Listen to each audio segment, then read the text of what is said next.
Hello friends, आज हमारा दार्जिलिंग में तीसरा दिन है और आज का जो सुबह का प्लानिंग है वो है दार्जिलिंग रोपवे।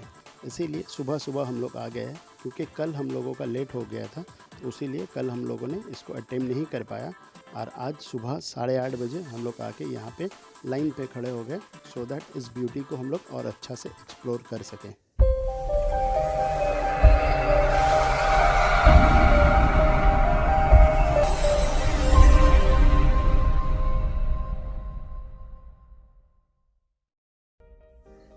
दोस्तों, दार्जिलिंग का मेन सेंटर पॉइंट चौक बाज़ार से सिर्फ 3 किलोमीटर दूर नॉर्थ पॉइंट स्कूल है और इसी नॉर्थ पॉइंट के स्कूल के ठीक ऊपर सिंगामारी जो कि है रोपवे का बेस पॉइंट। जी हाँ, यहीं पे आपको टिकट मिलेगा और रोपवे भी स्टार्ट होता है यहीं से। मेरा आपसे अनुरोध है कि जिस दिन भी आप रोपवे का प्लानिंग कर रहे हैं तो मेक श्योर कि आप सबसे सुबह इसको प्लान करें, फिर दूसरा डेस्टिनेशन के लिए जाए। ये सुबह 8 बजे से लाइन चालू हो जाता है, 10 बजे टिकट काउंटर खुलता है और 11 बजे से रोपवे स्टार्ट होता है। टिकट 10 बजे से लेके आपको 2 बजे तक ही मिलेगा और रोपवे जो है 11 से लेके 4 बजे तक चलता है। पर हेड 200 का हिसाब से एक गंडोला में 6 लोग जा सकते हैं। अगर आप 6 लोग से कम हैं तो दूसरों के साथ शेयर करके इस ट्रिप को कंप्लीट कर सकते हैं। बच्चों को पर हेड 150 देना पड़ता है और एडल्ट के लिए 200 रुपीज़।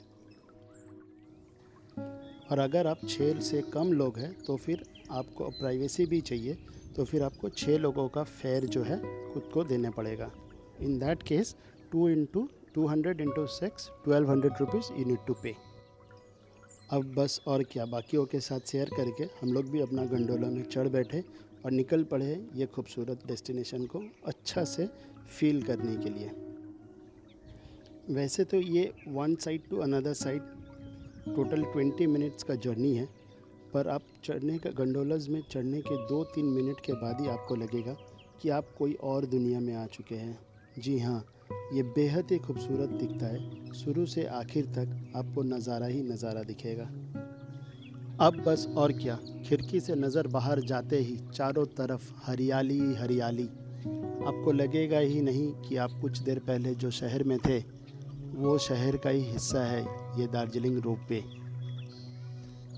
पलक झपकते ही कभी बादल आपको घेर लेगा, कभी आप बादल के ऊपर और कभी बादल आपके ऊपर, कभी सफ़ेद बादल और कभी पूरा हरियाली।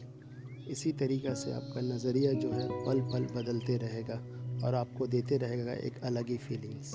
जाना अनजाना कितनी ही पक्षियों की आवाज़ जो आपको मन को मधुर आवाज़ से भर देगा।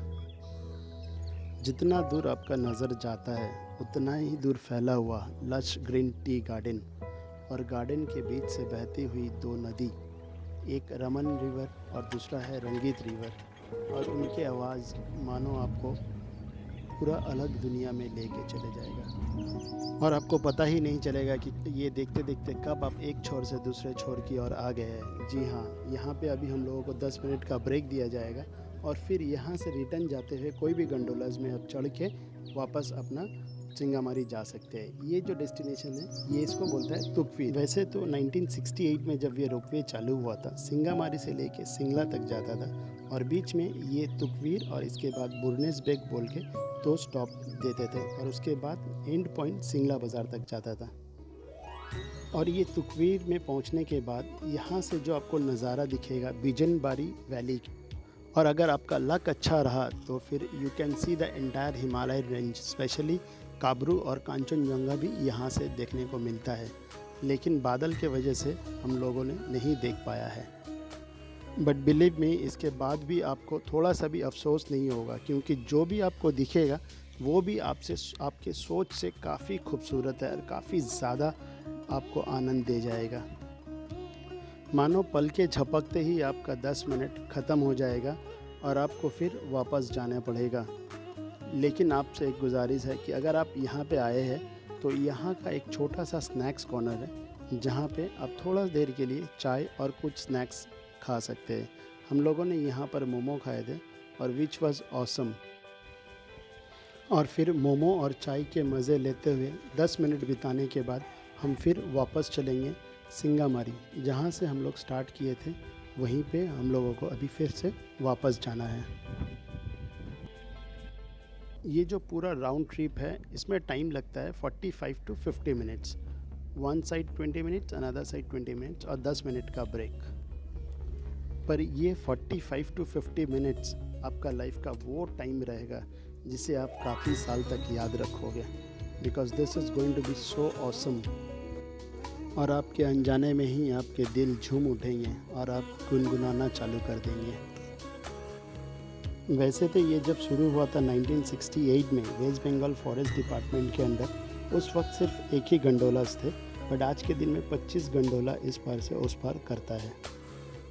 लेकिन सारे पॉजिटिव के साथ मैं एक नेगेटिव जानकारी भी आपको देना चाहता हूँ कि 2003 में यहाँ पे एक बड़ा हादसा हो गया था और ऊपर के वायर टूट के एक गंडोलास जो है नीचे 1000 फीट नीचे गिर गया था, जिसमें टोटल 11 आदमी इंजर्ड हो चुके थे और 4 जन का डेथ हो गया था। और फिर 2005 तक ये रोपवे बंद था। 2005 में फिर से एक अलग कमीशन बैठाया गया जिसका काम था सेफ्टी मेजर को और सिक्योर करना, और तभी से ये रोपवे का डिस्टेंस कम कर दिया गया और सिर्फ सिंगामारी से लेके तुकवीर तक ही आज का दिन ये जाता और वापस आता है। और आज ये ropeway West Bengal forest department and conveyor of ropeway, ये दोनों कंपनी के जॉइंट वेंचर्स में इसको देखभाल किया जाता है। इसीलिए इसका सर्विस जो है पहले से बहुत ज़्यादा सेफ़ और बहुत ज़्यादा अच्छा भी हो गया है।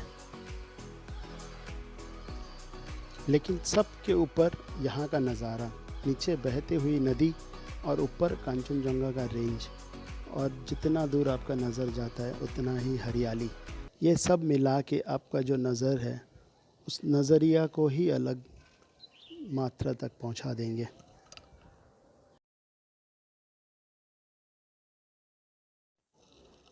और आप गाते मुस्कुराते गुनगुनाते कब एक छोर से फिर दूसरा छोर चले आएंगे आपको पता भी नहीं चलेगा। पूरा दिल में एक ही चीज़ रह जाएगा और वो है अफसोस कि ये पल क्यों न ठहर गया।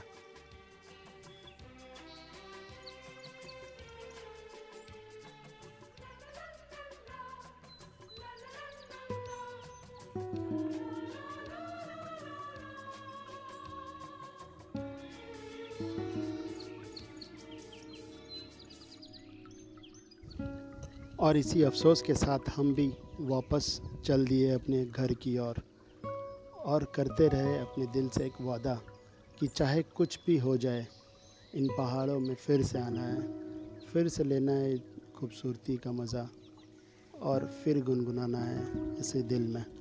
तो दोस्तों, आपसे भी गुजारिश है कि आप भी दार्जिलिंग आ रहे हैं, चाहे कुछ भी हो जाए इस टूरिस्ट डेस्टिनेशन को मिस ना करें। और जिस दिन भी इसका प्लानिंग कर रहे हैं, मेक श्योर कि आप सबसे पहले इसी को कंप्लीट करें, उसके बाद दूसरा डेस्टिनेशन लें। और हफ्ता में एक दिन ये बंद रहता है which is Thursday, so make sure you can plan accordingly.